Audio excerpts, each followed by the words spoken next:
de esa libertad de usar sus atributos para venir a ofrecerse por nosotros. Y el sacrificio de Cristo se hizo una sola vez. Por eso dice aquí, nada más una vez, porque de otra manera hubiera sido necesario padecer muchas veces. Desde el principio del siglo, o sea, desde el principio del mundo, dice, de la creación. Pero ahora, en la consumación de los siglos, ¿sabe a qué se refiere a la consumación de los siglos? Esta carta de los Hebreos pues se escribe en el primer siglo, pero esta frase indica la llegada del Mesías. Indica, como también lo indican otras palabras en el Nuevo Testamento, los postreros tiempos. ¿Cuáles son los postreros tiempos? Lo que estamos viviendo ahorita, desde que Cristo nació hasta que Cristo regrese por segunda vez. A esto se le llama en el Nuevo Testamento los postreros tiempos, los postreros días. Por eso dice ahí, en los postreros días habrá esto y esto y esto, y es lo que estamos viviendo. Pero en estos postreros días predicamos el Evangelio de salvación, porque para eso vino Cristo. Y dice aquí, en la consumación de los siglos es igual a los postreros días, que dice el versículo 2 del capítulo 1. Dios, habiendo hablado en otro tiempo a nuestros padres por los profetas, en estos postreros días nos ha hablado por el Hijo. Entonces, estos postreros días, ¿cuántos años ya han abarcado, hermanos? Desde que nació Cristo hasta ahorita, más o menos, con los errores de calendario, 2024 son los postreros días. Y dice entonces aquí la palabra que Cristo se presentó una vez y para siempre. Y Él fue el sacrificio, porque dice aquí el versículo 20, fíjense lo que dice el 26, pero ahora en la consumación de los siglos se presentó una vez para siempre por el sacrificio de sí mismo. Ya no eran los corderos, ya no es alguien que se porte muy bien, que venga a interceder por nosotros, no. El único que es nuestro mediador es Cristo. Por más bueno que haya sido fulanito, sultanita, menganita, perenganita, lo cara bonita, nadie puede ser mediador. El único mediador, el único que dice que se ofreció a sí mismo, ¿quién fue el que se ofreció? Como decíamos, como el Cordero de Dios, nuestro Señor Jesucristo. Y por eso dice este versículo, se ofreció sacrificio de sí mismo, ¿para qué? Para quitar de en medio el pecado. Vean conmigo esa última frase, para quitar de en medio el pecado. Oiga, hermano, el problema más grande que tenemos los seres humanos no se llama el gobierno, no se llama la artritis, ni la diabetes, ni nada de eso. El problema más grande que tenemos se llama pecado. El pecado está en el corazón del hombre, el pecado está arraigado, el pecado nos lleva y lleva a mucha gente a hacer cosas atroces. Ustedes pueden ver la violencia, ustedes pueden ver la maldad, ustedes pueden ver las guerras. Estaba viendo a alguien que está anunciando ayuda para los niños de Ucrania por todo lo que están sufriendo seres inocentes por la guerra.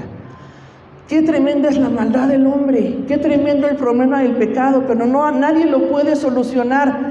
Los sacrificios del Antiguo Testamento no quitaban el pecado, lo cubrían un tiempo y ya era necesario otro sacrificio y me portaba mal y otro sacrificio. Nadie puede solucionar ese problema. Y de aquí a nuestro tiempo, ninguna filosofía, ninguna meditación, ninguna situación que nos estén enseñando soluciona el problema del pecado. Lo pueden negar, pueden darle la vuelta y decir no se llama pecado, se llama de otra manera, pero la Biblia nos dice claramente cómo se llama. Y la Biblia señala la herida y señala la llaga y nos hace ver, por eso esta palabra es un espejo. Y por eso esta palabra, aparte de que está pesada, esta palabra nos muestra quiénes somos y nos hace ver nuestro pecado. Esa es una de las funciones del antiguo pacto, de la ley y del Antiguo Testamento, mostrarnos nuestra necesidad, tal y como somos, porque nosotros somos a veces bien buenas gentes con nosotros mismos. Ay, pues yo no soy tan malo, pues yo no le hago nada a nadie, está peor fulanita, está peor sultanito, y nos comparamos pues con otros que están peor que nosotros, porque nos conviene. Pero cuando nos comparamos con la palabra y nos vemos tal como somos, reconocemos que necesitamos ayuda. Y solamente Cristo tiene ese poder de quitar de en medio el pecado. Hermano, ¿está usted batallando con algún pecado? Todos tenemos nuestras batallas. Hay pecados favoritos que nos gusta practicarlos en secreto o en público. Y ese problema de pecado, Cristo tiene la solución. Amén. Cristo quita de en medio el pecado. Es lo que dice aquí la palabra. Se presentó una vez para siempre por el sacrificio de sí mismo para quitar de en medio el pecado. Si algo tiene Dios que hablarnos el día de hoy, es eso, hermano. Que el sacrificio de Cristo es suficiente para todo. Obviamente venimos a Él, le recibimos, nos perdona, pero hay que trabajarle en la vida cristiana y dar pasos de obediencia y aprender, desaprender lo que no le agrada para aprender. Saber que Dios perdona, quitarnos la culpa, quitarnos los traumas, todo eso es suficiente, la sangre de Cristo y el sacrificio de Cristo. No busquemos más de que si acá, como decía mi esposo, acá se siente la presencia de Dios, acá este rito está bien bonito, acá nos ponen esto y nos visten así y ya estás más santo. Y no, hermano, Cristo es el que tiene los recursos y tenemos que venir a Él. Dice el versículo 27, ahí nos hace una ilustración de un tema también que no es aquí explicado más grande en el versículo 27, pero creo que ustedes algunos se saben este versículo. Y de la manera que está establecido para los hombres, que mueran una sola vez, y después de esto el juicio. Aquí nos meten un tema que es precisamente la muerte y la espera del juicio. Y dice, así como una sola vez se muere, Cristo una sola vez se entregó por nosotros. Acabamos de pasar los días de muertos. ¿Cuál es la creencia popular? Que los muertos vienen y se preparan con anticipación. Nosotros respetamos, pero sabemos que no está bien de acuerdo a la palabra del Señor. Y se preparan para ponerles esto y aquello. Y como es una práctica que se ha vuelto patrimonio intangible de la humanidad, pues el énfasis, cuando mi hija estaba en preescolar y me mandaron llamar, pues porque no íbamos a participar y porque mi hermosa pequeña le dijo a una niña, eso es del diablo. Sí, hija, no se acordaba, ahí está riéndose. Y cuando me manda a llamar me dice la maestra, digo, maestra, ¿cuánto tiempo tienen que ver esto? Porque ya era septiembre y ya estaban, ¿verdad? Que es lo que vimos hoy en los centros comerciales de septiembre, y dice, son 15 días de énfasis porque es patrimonio intangible de la humanidad. Bueno, entonces si son 15 días, ¿por qué están empezando? Si tiene que hacer un trabajo, dígame, y traemos y cooperamos, pero no puede participar. Pero es un énfasis tan tremendo, y después de la película de James Bond, ¿qué se adoptó de nuevo? Los desfiles. Yo que recuerdo no había desfile de Catrinas, y fue después de ¿cuál película es, hermano? No me sé. No, de James Bond, del 007. Ustedes recuerdan que cuando filmó aquí, hubo ahí, en la película sale el desfile que supuestamente hacíamos aquí. No, pues qué gran idea para todos. Y ahora sí hay desfiles por todos lados, ¿verdad? Y dice ahí, esta es la creencia de nuestro pueblo, muy triste porque no, la palabra de Dios dice que no. Dice, desde el Antiguo Testamento Dios le dijo a su pueblo que no consultaran a los muertos, que no hicieran nada de este tipo de prácticas que los cananeos sí hacían. Desde el Antiguo Testamento ya hacían todo este tipo de cosas. Está establecido para los hombres que mueran una sola vez. ¿Y a dónde se van los que mueren, las almas de los que mueren? A un lugar de espera. Los que creen en Cristo se van al paraíso. Los que no creen en Cristo se van al Seol o el Hades, el lugar de los muertos. Y después de esto, el juicio. Depende entonces, si aceptamos a Cristo y le buscamos, vamos a ese lugar de espera que se llama paraíso y estamos seguros en Cristo. Y los que no aceptan a Cristo, por eso tenemos, hermanos, que hablarles de Cristo. Esto se usa para hablar de una sola vez, ese es el énfasis. Está establecido para los hombres que mueran una sola vez, y así como Cristo una sola vez fue entregado, ya no hay más de que regresan o de que la reencarnación o otras filosofías que dicen que después de la muerte. ¿Saben qué? En este tiempo la creencia de el Imperio Romano y que les había dejado de herencia a los griegos es que los griegos decían, después de la muerte todo se acaba. Después de la muerte ya no hay más ya no hay resurrección, ya no hay, entonces todo queda aquí en la tumba. Pero dice aquí la palabra del Señor, sí, que mueran una sola vez, pero están entonces en espera del juicio. Y por eso lo hace así, para usarlo como comparación para esto, después de esto el juicio. Y dice el versículo 28, así también Cristo fue ofrecido una sola vez para llevar los pecados de muchos. Es que somos bien poquitos cristianos. No, la Biblia dice que hay gente que ha creído y hay mucha gente esperando ya en el paraíso.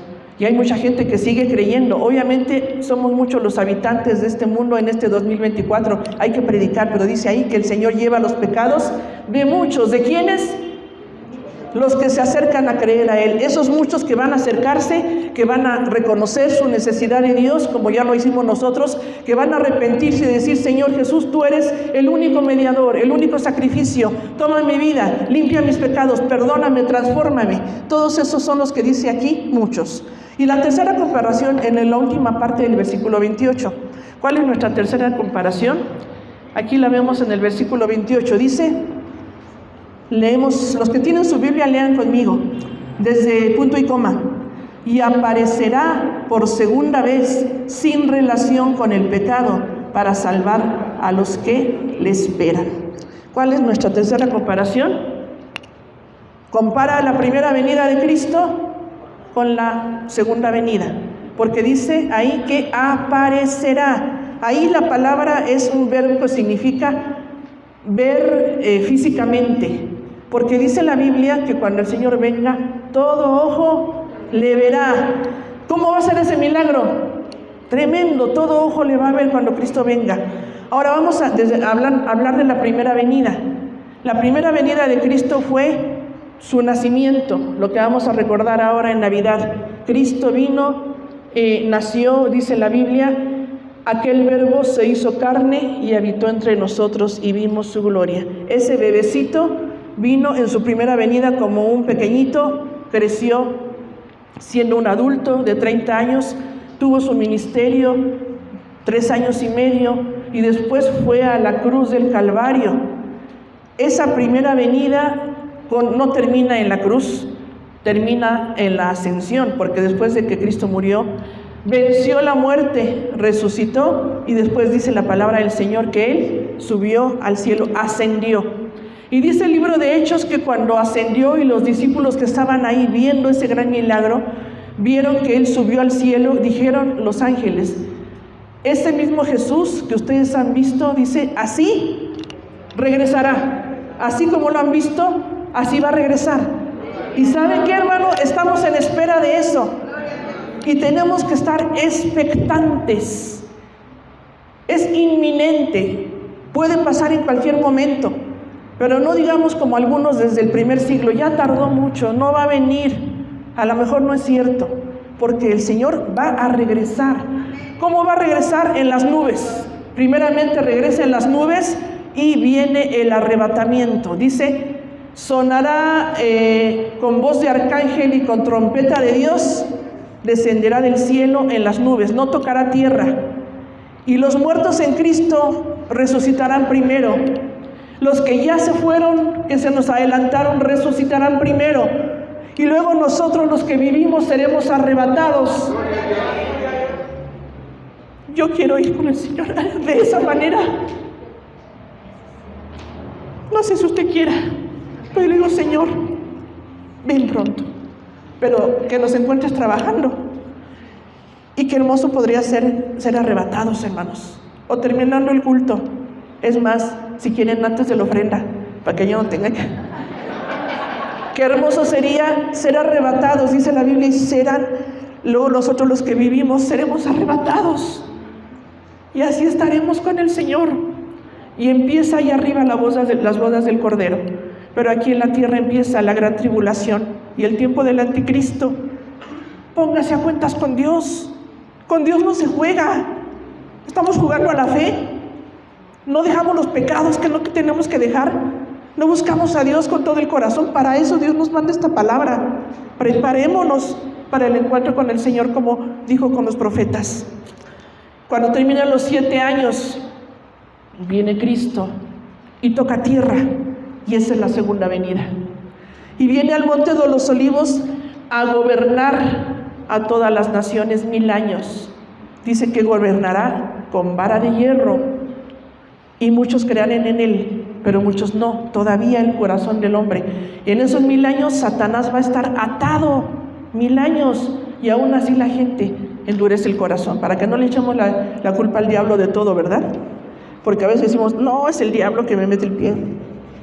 No, es nuestra concupiscencia, dice la palabra, es el pecado que mora en nosotros. Por eso dice aquí Hebreos 9:28, y aparecerá por segunda vez, sin relación con el pecado. Cuando el Señor venga esa segunda vez a tocar tierra, ya no hay eso, ya no dará su vida otra vez en sacrificio, ya no. Fue una sola vez que dio su vida hace más de 2000 años, y ahora tenemos que aceptarle en nuestra vida.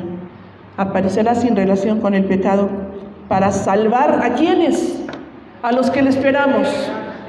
La salvación se completa porque ya somos salvos, pero recuerden ustedes lo que cuando veamos con el hermano Hugo que nos comparta el tema doctrinas de la gracia, lo que significa la salvación, vamos a entender la magnitud de lo que Dios nos ha dado con su sacrificio, el Señor Jesucristo.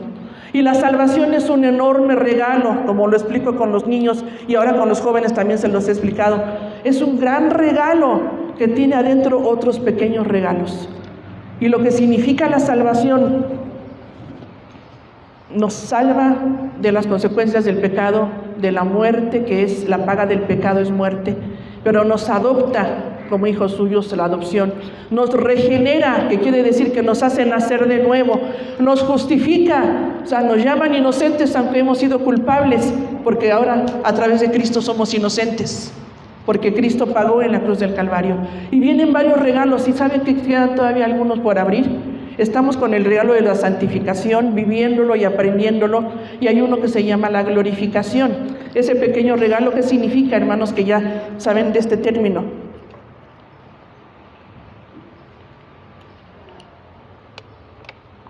La glorificación es parte de la salvación, lo que Cristo ganó en la cruz del Calvario, y significa que vamos a ser resucitados con Él, que nuestro cuerpo va a cambiar. Así como el Señor Jesucristo resucitó con un cuerpo nuevo, hermanos, cuando venga, si viene el arrebatamiento, va a ser con un cuerpo nuevo. Gloria a Dios, un cuerpo que ya no se duele, que no se cansa, pero sí va a poder comer en las bodas del Cordero y no va a engordar. Eso es lo mejor. El cuerpo nuevo que el Señor nos dé, esa es la doctrina de la glorificación y todo lo que Cristo tiene ahora para nosotros, para poder disfrutarlo allá en el reino celestial. ¿No es maravillosa la palabra del Señor? Estas tres comparaciones, gracias al Señor. Estas tres comparaciones, hermanos, nos desafían. Vamos a decirlas. La primera comparación que dijimos es el tabernáculo terrenal y el tabernáculo celestial. El tabernáculo terrenal tuvo su función, pero era sombra de lo que había de venir. Era figura de lo que se había de cumplir en Jesucristo. Era tipo de lo que vino a cumplirse con nuestro Señor Jesucristo. Y ahora Él es la presencia, Él es el tabernáculo y adoramos en todo tiempo el tabernáculo celestial. Segunda comparación, sacrificios continuos, imperfectos, que cubrían su función temporalmente, comparado con el sacrificio único, perfecto, suficiente del Señor Jesucristo, que quita el pecado, el Cordero de Dios que quita el pecado del mundo, nuestro Señor Jesucristo. Tercera comparación, la primera y la segunda venida. La primera venida de nuestro Señor con gloria en el nacimiento que vamos a celebrar ahora en diciembre, con gloria en su ministerio, en su muerte y en su resurrección. Pero esta segunda venida ya no es como Cristo sufriente, ya no sufre nuestro Señor Jesucristo, ya es victorioso, que va a reinar y va a gobernar, y ese es el Dios al que servimos, para el que vivimos, hermanos, y tenemos que vivir para su gloria. ¿Por qué no oramos y decimos Señor? Y si alguien quiere venir y decir Señor, toma mi vida, ayúdame Señor a hacer tu voluntad, venga y ore con nosotros aquí al frente. Y dígale al Señor que le agradece y le agradecemos todo y venimos delante de Él. Gracias, Señor, te damos. Gracias, Señor, te damos, Padre, porque tú eres bueno y misericordioso. Gracias te damos, Señor, porque tu palabra, Señor, es perfecta y convierte el alma. Tu palabra, Señor, ha sido enviada para nosotros el día de hoy, para redarguirnos, para enseñarnos, para instruirnos. Tu palabra, Señor, penetra y parte nuestra alma y discierne nuestros pensamientos, nuestras intenciones, y nos llama, Señor, a la consagración, y nos llama, Señor, al arrepentimiento. Yo te ruego, Padre, por cada uno de los que estamos aquí. Tú conoces los corazones, Señor. Tú sabes la necesidad en cada corazón, bendito Dios. Y por eso tu Espíritu Santo está trabajando, Señor, en nuestra vida. Y pido, Señor, que si alguien quiere entregar su vida, Señor, a ti, que pueda arrepentirse de sus pecados. Todos necesitamos de ti, Señor. Y que pueda decir en esta hora: te abro mi corazón, Señor Jesús. Tú eres el único sacrificio que se ofreció y que tú te ofreciste voluntariamente y por amor para salvarme, Señor. Si alguien abre su corazón, Señor, bendícele y entra a él. Si alguien retoma su fe, Señor, que se ha alejado, que se ha enfriado, toma en tus manos la vida de aquellos, Señor, que tal vez se han alejado, bendito Dios. Bendice, Señor, sea joven, sea señorita, sea dama, Señor, sea varón. Obra, Señor, en cada uno, para que sea el tiempo, Señor, de que se acerquen. Si alguno, Señor, está luchando con algún pecado, Señor, que lo ata, que es una cadena, Señor, pero que hemos dejado que domine nuestra vida, Señor, te pedimos que tú des libertad en esta hora, porque tu sacrificio es suficiente. Señor, si hay alguna necesidad, Señor, en algún hermano y en alguna familia, obra, Señor. Gracias porque tú eres nuestro tabernáculo, porque tú eres el lugar donde habitamos y tú habitas en nosotros cada día. Tú no te retiras, Señor, de la comunión con nosotros, porque siempre estás con nosotros. Que así nosotros crezcamos en comunión contigo. Gracias porque tú eres el sacrificio único para limpiar nuestra vida y para quitar de en medio el pecado de nuestro camino y nuestra vida, Señor. Que aprendamos la vida cristiana, Señor, de santificación y de consagración a ti, Padre. Y gracias, Señor, porque nos recuerdas, Señor, que tú vendrás pronto, que tú, Señor, regresarás por nosotros y después en tu segunda venida reinarás, Señor, a todas las naciones. Tú eres, Señor, el que gobernarás perfectamente y con justicia. Señor, venimos delante de ti, dándote a ti la honra y la gloria por tu palabra, por tu ayuda, por ese llamamiento que nos haces a consagrarnos a la salvación, Señor, a vivir para tu gloria. Gracias en el nombre de Cristo Jesús. Amén. Amén. Gracias a Dios. Ocupen sus lugares, hermanos. Gracias.